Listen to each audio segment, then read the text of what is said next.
Welcome to everybody. The topic which I wanted to discuss today is on the biggest social security legislation India has ever seen. Our Employees Provident Fund Act of 1952, a consolidation of Employees Provident Fund Act of 1952. Subsequently, during 1976, the Employees Deposit Linked Insurance Scheme was added in that. And after some time, during 1995, exactly on 16/11/1995, the Employees Pension Scheme was introduced. When I talk about the Provident Fund, we call it as Provident Fund and Miscellaneous Provisions Act because it is a consolidation of three statutes altogether extending the benefit of the Social Security to the organized sectors. The Act applies to every establishment which has been notified under the statute where 20 or more employees are employed on any day during the preceding 12 months the Act applies. So it's a scheduled employment. It can be a factory establishment and it can be a non-factory establishment. So if you analyze the extent and the importance of EPF organization is, I can tell you one of the biggest social security legislation India has ever seen. The fact remains that the benefit is extending to only 5% of the unorganized sector. It is true, the majority of the unorganized sector employees are not covered under the EPF Act. But our discussion only confines only to the Employees Provident Fund Act of 1952. Around 68 years have passed after the introduction of the Employees Provident Fund Act. But in the history, I can very well say no government has introduced a scheme supporting the employer. See, you have here the employer as well as the employees will have to contribute at the rate of 12% each, employees and employers. But the fact remains after 68 years, the government has introduced the PMRPY scheme, which is usually called Prime Minister's Rozgar Prostha Yojana scheme. A scheme envisages that employer need not pay the contribution. So employer, 12% of the amount the employer need not pay. That 12% of the employer's contribution is assured or taken care of by the Government of India. 68 years have passed. No successive government has never thought about introducing that. Maybe if you ask, it applies to only a organized sector, maybe 3 to 5% of the total workforce in India. But it is definitely a step forward for attracting the coverage to more and more employees, because many of the employees tend to not to cover the employees. Reason being, 12% is the liability on the side of the employer, and there is a tendency on the side of the employer to evade the contribution. 12% of the total pay package is not a joke. So employer tend to evade the contribution, and that is why Government of India has thought to introduce this attraction to the employees, to the employers, with a view to support the 12% employers' contribution. As a result, there was tremendous increase or coverage of employees under the EPF organization. The fact remains that the coverage was extending only from April 2016 to March 2019. The benefit was the PMRPY benefit of 12% benefit to the employer was extending to the only to the April 2016 to March 2019. But the attraction is this support of 12% of the employer's contribution was to the next succeeding 36 months, that is 3 years.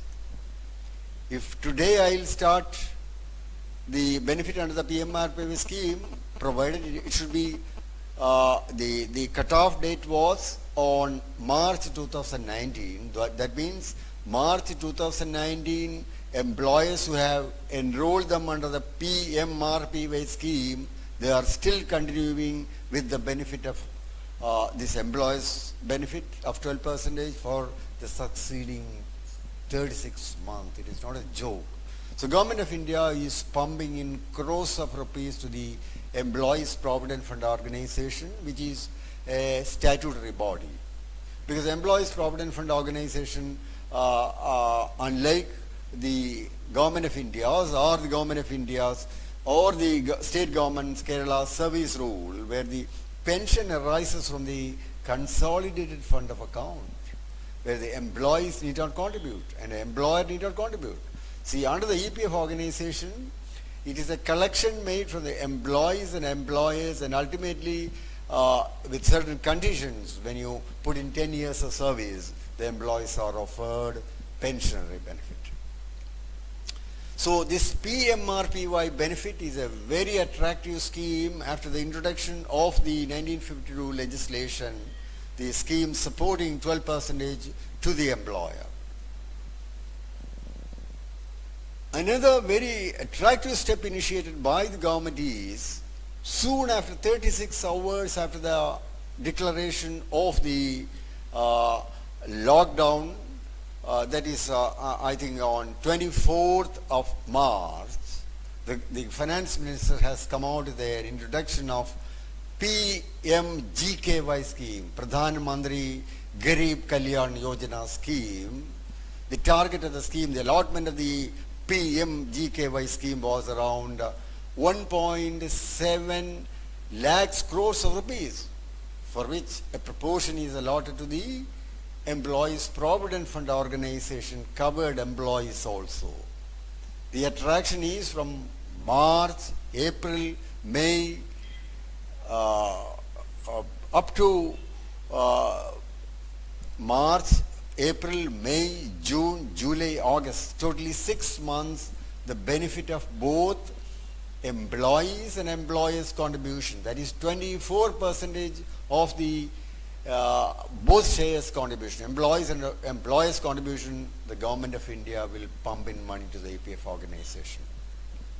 It's a huge liability. It's a huge liability because we can very well say post-COVID attraction, support on the side of the Government of India to the EPF organization with a view to support the employer and to support the employees. So 24% of the money which has to be pumped in by the employer and employee, now it is supported by the Government of India organization. So it's something very, very, very attractive, which after the introduction of 1952 legislation, we have never heard of such a support from the side of the Government of India. So PMRPY started off with March 16 to April 2019 for 36 years, but it was only extended to the support of employers' contribution of 12%.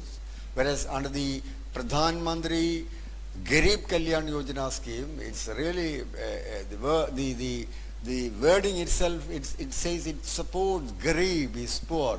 Pradhan Mantri Garib Kalyan Yojana scheme of PMGKY, it supports 24% of both shares for a period of 6 months. We are running into that period of May up to from March, April, May, June, July, August, 6 months support from the Government of India. The only condition under the PMGKY scheme is you should have been an establishment having a total head count of less than 100 employees, and 90% of the employees should be drawing a salary less than 15,000 rupees. If it is 15,000 rupees, that employee will not get the benefit.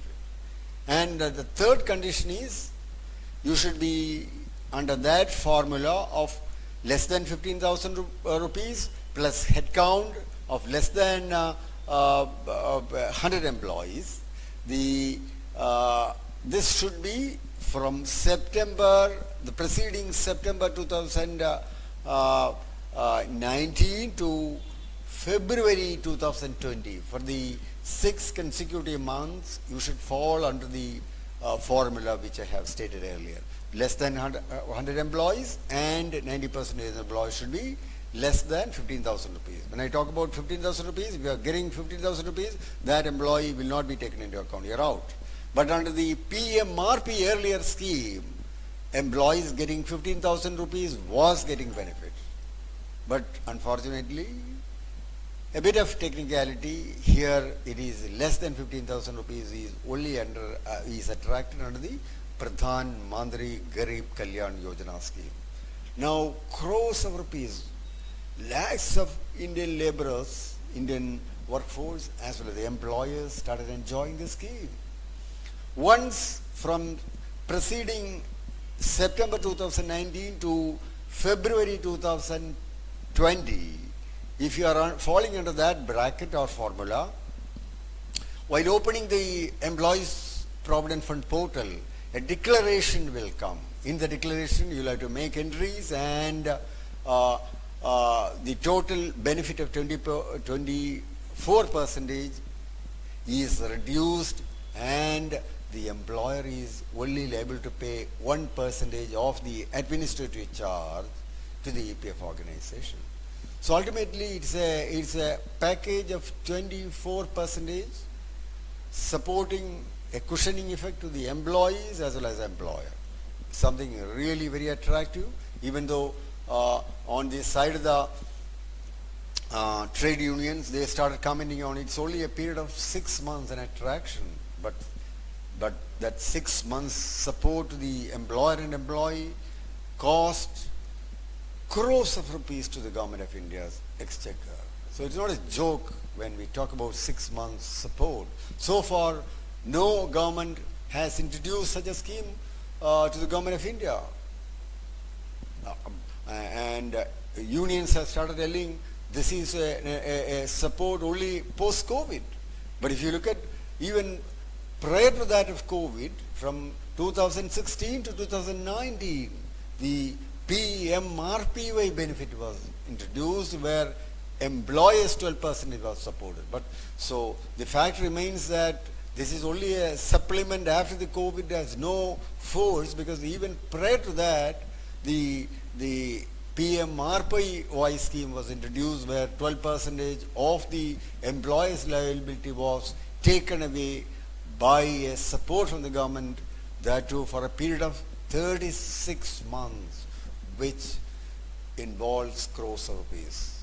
So both PMRPY and PMGKY scheme is really a support to the EPF organization, even though it is limited to the organized sector of the total workforce.